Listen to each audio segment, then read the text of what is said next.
Is bodyweight training a struggle to you? How do you know if you're doing it right? Are you having a hard time deciding what exercises to do? Can I really make gains? Serious muscle gains at home?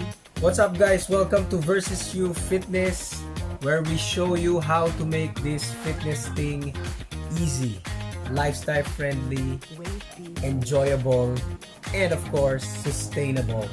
And in today's video, we're gonna show you how to build muscle at home, guidelines in doing bodyweight training properly at home. How can you make your bodyweight exercises as effective as your gym lifts?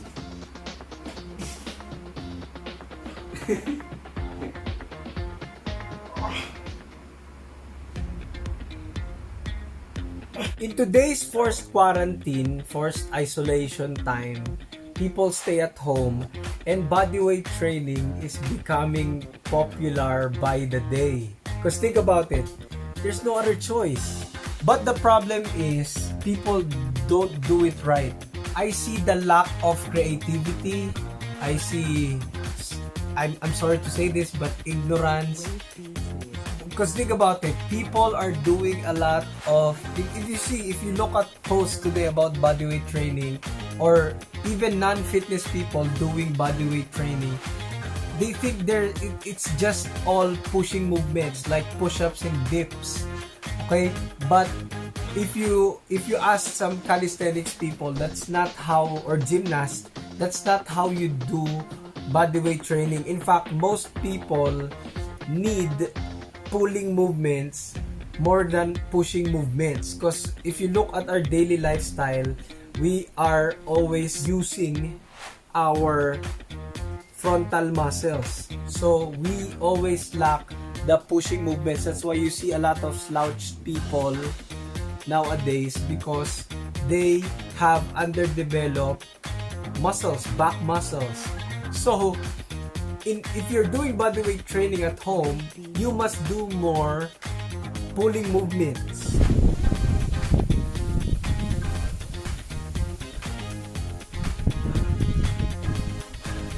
The other problem I see is that people look at bodyweight training so insignificant and so small. They look at it as just a way to get out of boredom. Don't work out because you're just bored of the quarantine. Work out because it's a need. In fact, it's a daily need. It's not just a way to pass time because you already finished your Netflix binge watch, all the Netflix series you already watched, and you're waiting for the next TikTok trend. You're already done with your TikTok and your Instagram, Facebook posts, so you don't have anything else to do. Then I will try to work out. No, that's not it. Okay, exercising is a need. Period. Another error or mistake I see is that people think that bodyweight training is inferior to your gym training, which is literally not the case. Okay, I challenge you, ask any calisthenic bodyweight gymnastic athlete out there if you can build muscle using body weights. Yes, you can. And you are also not limited on your equipment. Okay, we're just used to thinking and used to seeing exercises in the gym. In fact, if you see a lot of ads, when you see exercise, when you Google the word exercise, you'll always see gym equipments. That's why we don't have any idea on how to progress, what bodyweight training methods to do, and how to balance it and take advantage of it when we get back to our normal gym sessions. So here are the guidelines. This is what athletes do. This is what I see athletes do. Track and field athletes, powerlifters, Olympic weightlifters, sprinters, basketball players, football players, soccer players, rugby, gymnastics, you name it. All athletes do this. And this is what I also personally do and also do to my clients. Actually, we have a custom training and nutrition protocol in our website versusufitness.com. So I designed programs for people. That's why I mastered this already, and I've seen this work a lot of times. 100% of the time this works. This is a 3-step process, so pay close attention. So number 1 guideline, number 1 step is to compute. Okay, this is where you get the importance of a progress workout sheet. If you don't have one, what are you doing? How do you gauge if you're making gains? How do you know if you're getting strong? How do you know if you're improving?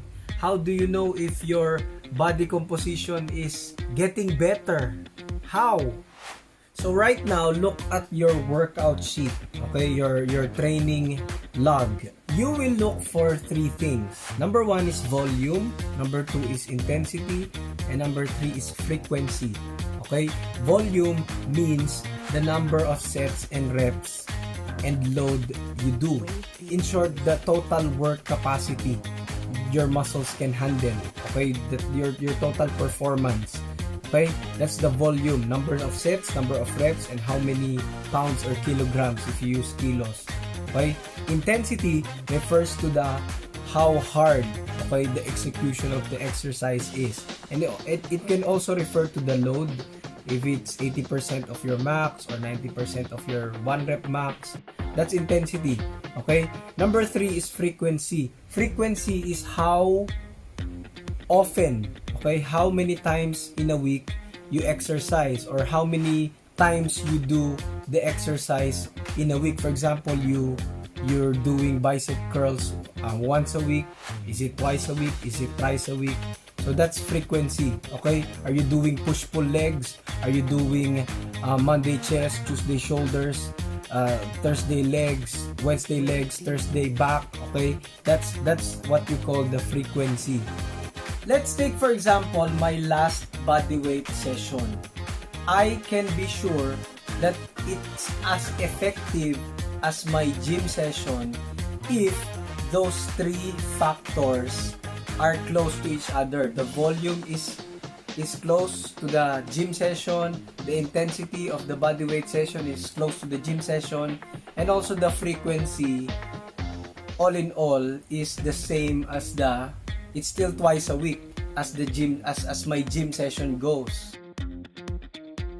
So for example, the deadlifts, okay? I normally do deadlifts 3 sets. Okay, the only downside of bodyweight training is you will do more sets and reps. Why? Because a lot of times your strength in the bodyweight versions of the exercise, of the movement, is weaker, or you're not accustomed to doing that compared with your gym lifts.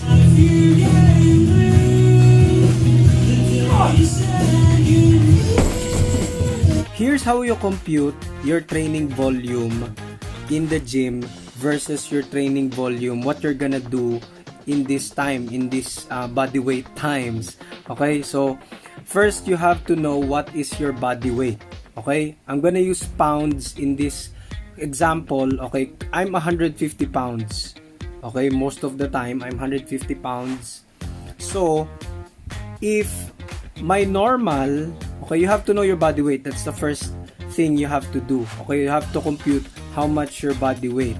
Now, you have to compute what exercise you do. Okay, for example, I pick the deadlifts. Okay, I deadlift for 150 pounds. That's my best deadlift for 6 reps. Okay, that's the first set. And then the second set will be lighter, which is around 50 pounds lighter, about 400 pounds. I do that for another plus 2 reps. So let's say 8 reps. Okay, so I did 360. This is my best lift for my my body weight now, for around 12 reps.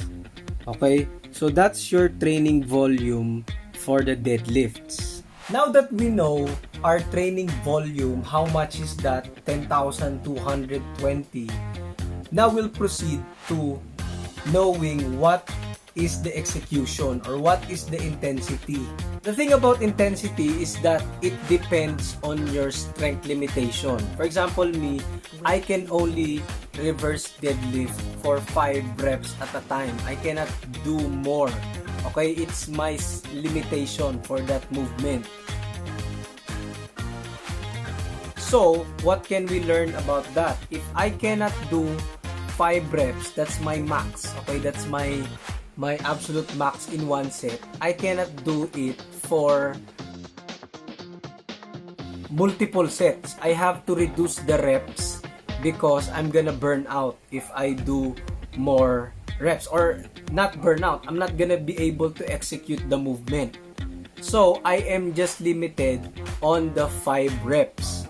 Okay? So, that's my rep range. That's how you determine your rep range in this bodyweight session. Okay? In doing your bodyweight session. Actually, there are a lot of ways of manipulating your intensity, and here are some. Okay, number 1 is rest periods. Short rest periods. If you limit your rest periods to around 30 seconds, 10 seconds, then it will intensify your training, your execution of the exercise. You will feel the burn more, the metabolic fatigue as they call it. Okay, tempo, the speed of the reps. You can slow down the repetition, especially on the negative part of the rep, and then explode up. That's the next thing. You do explosive movements like clapping push-up, clapping chin-ups, muscle ups. Okay, that's why I do muscle ups in this session. And then supersets, giant sets. Okay, you do exercises simultaneously without rest. Okay, supersets are 2 exercises done together. For example, you bench press now, and then immediately after that bench press, you immediately go to the pull-ups. So giant sets are 3 or 4 exercises, a version of that. That's what CrossFit athletes do. A lot of calisthenics athletes do. Supersets and giant sets. So that's one way of intensifying your training. Unilateral movements, from a regular push-up to one-arm push-up, one-arm chin-ups. Okay, that's one way. Pistol squats from a regular squat. So you do one side. That's unilateral movements. And last but not the least, and this is what I recommend, exercise rotation. If you're accustomed to doing deadlifts, then it's smart to change that into the reverse deadlift so that you can add intensity and add a challenge to your workout. In fact, if you rotate exercise, you will experience strength gains, and the training is exciting. It's not so boring anymore and repetitive anymore. So it's a good idea from time to time to rotate exercises. Again, simple math. If you're trying to rotate exercise, make sure it's the same volume. So what's our load? It's our body weight, 150. Now, we can only do 5 reps at a time, but it's already intense. Okay, it's already intense enough, so we're gonna just do 3 sets at a time to avoid burnout. Okay, that's our intensity. That's how we will execute the movement. Now, how will you determine if that reverse deadlift is as effective as your gym deadlift session? Well, it's simple. If it has the same training volume.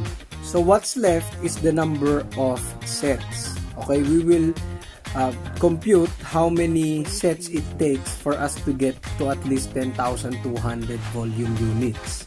Okay, so let's try 15 sets. Not yet, it's still 6,000 plus. Let's try 20 reps. Not yet, it's still 9,000 plus. Let's try 21 reps. Not yet. Let's try 22 sets.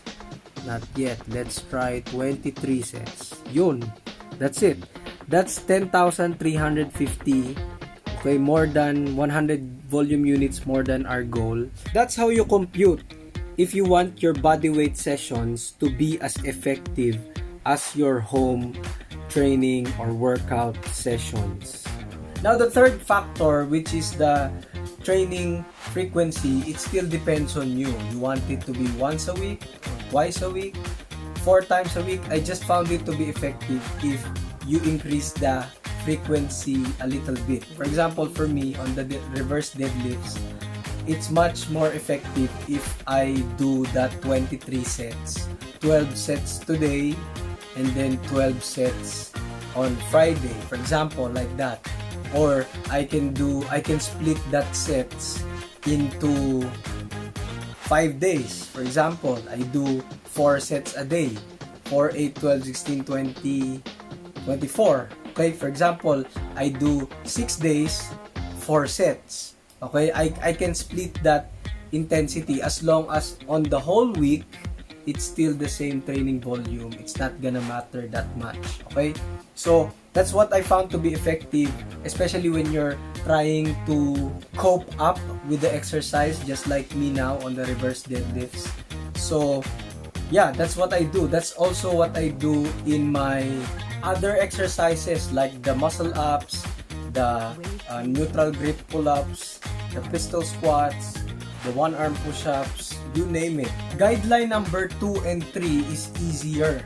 Okay, if you already pass and already know the number 1 method, which is computing, the number 2 and the number 3 are easy. Number 2, use as many as you can, as many tools as you can. Okay, do you have bands at home?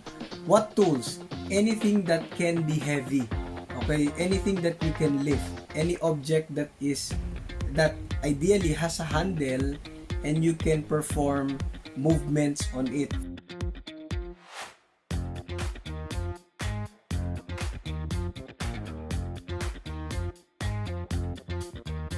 For example, you have water gallons at home. Okay, ideally they have good handle and it's around 35 to 40 pounds. You can do rows.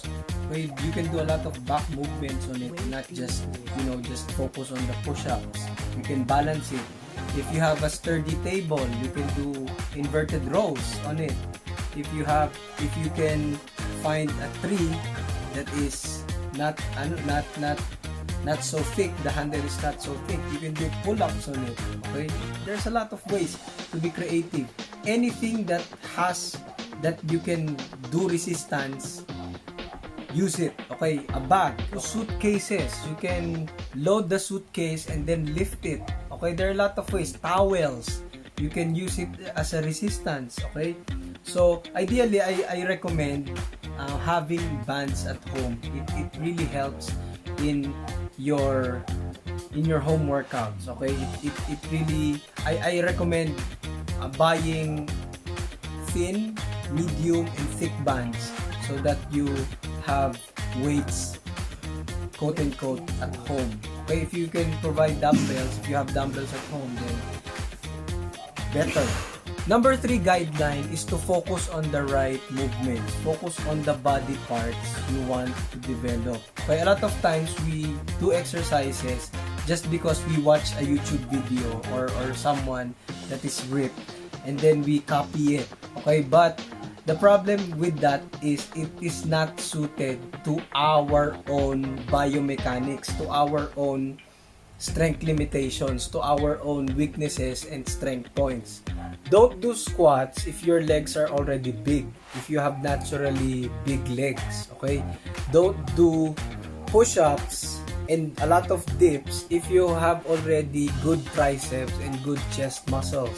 Just focus on your back. Okay, focus on your weakness. Okay, if you find that you have weakness on your rear delts more than your front delt or side delt, then work on your rear delts. And most people are like that. Men and women, they have weak rear delts than their front and side. Okay, so focus on you. Okay, you versus you. So that's what I did on my last workout session. Okay, I did reverse deadlifts, I did neutral grip pull-ups, and I finished it with muscle ups.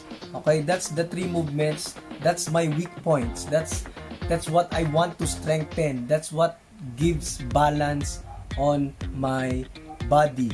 That's one example. Okay, find out what do you need. So I hope you enjoyed this video, and now you know that you can be sure that your bodyweight session is as effective as your gym sessions. Don't forget to like, comment, share, and subscribe. And if you want to start a good program, I recommend the programs below. We have a personal online coaching service, okay, 20% on all custom training and nutrition protocols of our programs. Okay, that's the lockdown sale for people now in quarantine and they don't know what to do and how to customize their exercise at home. Okay, we provide a coaching service for that, an online coaching service for that, and of course the Shred Smart program. Okay, if you want a good program that teach you on the details of dieting, proper dieting, sustainable dieting, enjoyable dieting, okay, sustainable and flexible training, and of course, developing your discipline, I recommend the Shred Smart program. Links will be in the description down below. And if you want a good supplement, a good micronutrient support to protect your immune system, to strengthen your immune system on this corona pandemic, or COVID-19 pandemic, I recommend being a part of the healthiest family on earth, okay, the USANA family. Links will be in the description down below. The products will be posted there. So apply these 3 guidelines on training properly at home, and more videos to come. See you on the next video. Bye bye. Peace.